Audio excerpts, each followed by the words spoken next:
Hey guys, this is Mark, back here again with you from Jazz Guitar Lessons, and in this podcast I want to show you the relevance of looking into very basic known progressions, and one of the reasons and pitfalls for learning licks, and how I personally don't like to teach licks per se, and we'll address this through this episode, but because in essence, why learn snippets of things and only build a part of the house when you can build an entire house? So off we go.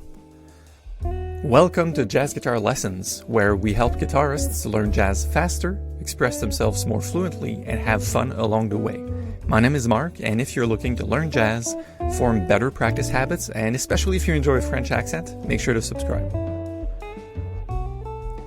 Okay, on the relevance of looking into larger progressions and learning songs, whether you want to do jazz like jazz and be a bebopper or fusion player, or whether you're just someone that's intermediate and you're looking to just get better, one of the main ways to get better at music overall is to perform chord progressions and on chord progressions. Let me explain. There are these baseline chord sequences. For instance, a primordial example of this would be the 12-bar blues that we perform as accompanists, of course. We've all started there. Probably you have played and performed on blues as well. And we play the chords to it, but also as jazz players, what we do is we use this concept of the conveyor belt. So in this case, it is a 12-bar length form. It's got a certain amount of chords. It starts on a 1 chord, eventually it makes its way to the 4, and then there's sort of a turnaround. So the impact for someone to work on that conveyor belt, which is step 2 in my entire teaching pedagogy process, which you can find at jazzguitarlessons.net/process. It's a long document explaining exactly how I get people from beginning jazz or maybe being a bit overwhelmed with the jazz stuff into performing at a high level, the comping, the chord melody, the improv. That's a promise, at least, so you can look at it. It's fully free.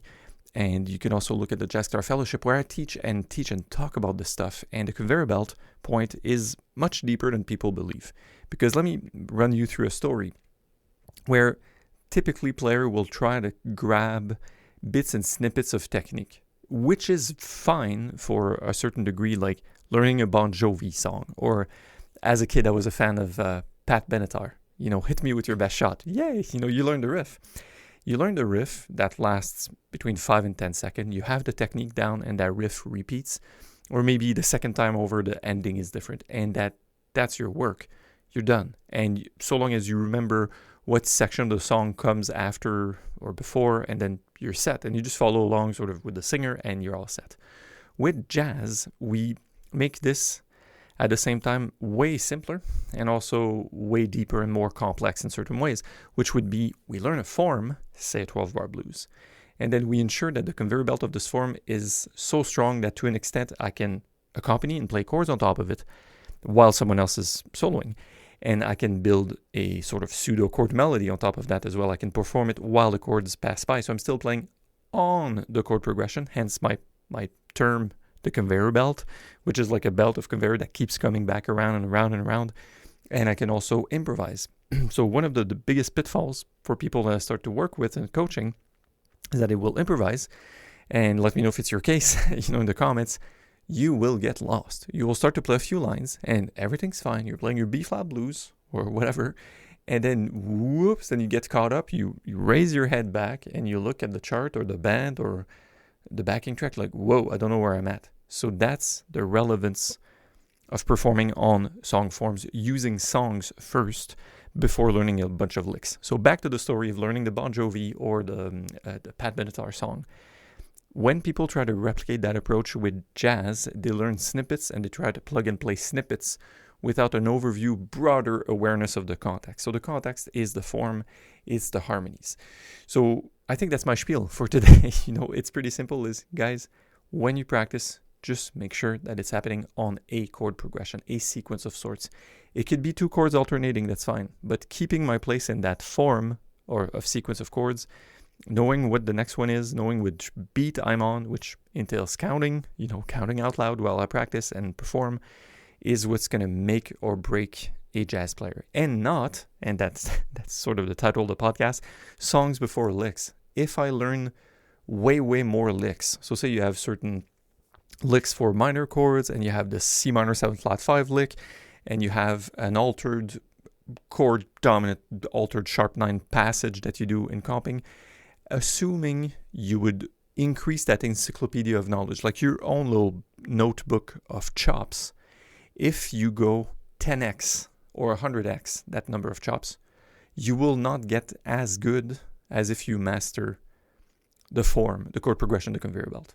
All right, so I think I made my point. So 12-bar blues is just an example, but here's the depth of it. We look at 12-bar blues and we play on it, and we know there's countless variations. So what happens in bar 4? So maybe for a given week, you're still playing blues, but like, yeah, there's this cool thing I can do in bar 4. What happens in bar 7 and 8? Certain chord substitutions. Nice. How did the Miles Davis group do it on the song's called 84? It's like sus chords, sus 4 chords. Wow. How about a minor blues? You know, how does Blues by 5 go again? How's Bag's Groove, Burke's Works? How did Wes, he did West Coast Blues? What's that? Well, it's in 3/4, 6/8. Is it actually a blues? Right? So all these things are ramifications of being able to really perform really well on a basic 12-bar blues. And then the other variations and the other augmentation of that blues form just take over by learning more of the forms and being able to better understand conveyor belt and be able to perform on top of it, rather than just exploding my knowledge, my repertoire of licks. Hey guys, real quick, if you're enjoying this episode so far and you're interested in taking your jazz guitar playing to the next level, please reach out to us. We've helped thousands of guitarists improvise on standards at a level they didn't even think was possible. So link in description or visit jazzguitarlessons.net to start today. Okay, back to the episode. Licks and stuff would be more like vocabulary. Repertoire is actually ensuring I can perform on these chord progressions. And there's a reason why we have these, not because they're amazing songs and nothing has been ever written ever since. No, I mean, All the Things You Are was written in the 30s. So was, say, Stella by Starlight, and blues is part of our, traditional heritage, if you will. And there are other forms like this, which is, look, this is, this is Sweet Georgia Brown, right? This is Cherokee, or was it Back Home Again in Indiana, I believe? So it's like there's these things that are staples. They're really important. Rhythm changes. I Got Rhythm. How many bebop tunes were written on top of I Got Rhythm or similar forms? So that outlines the importance of making peace with that, doing my homework, knowing where I'm at in the form, knowing most of the common variations, and not because I want to go out there and record an album of, again, an improvisation on All the Things You Are, because that's not necessarily going to be relevant for now. Sorry.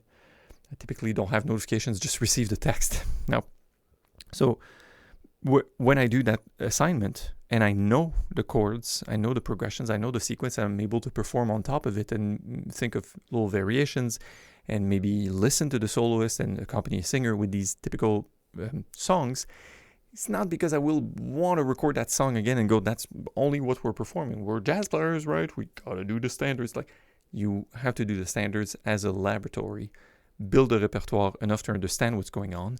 And if someone calls upon something else or something new that, say, they wrote, or a new song that you don't know, it could be in a funk realm, in a modal jazz, the fusion jazz, even free, or it can be a pop song, then all my prior knowledge and understanding and hearing of the progressions and how things move and what kind of chords goes to the next and the flat nine and the this, and all of that comes together to make me into a much better player. And that was my experience, past 20 years or so of performing standards. And quite frankly, as a kid, scratching my head and going, do I really want to play Satin Doll? Like, is that really? Like, do we really have to do that? Like, yeah, we do it, but we do it pretty much like a classical player learns Mozart. It's the same way.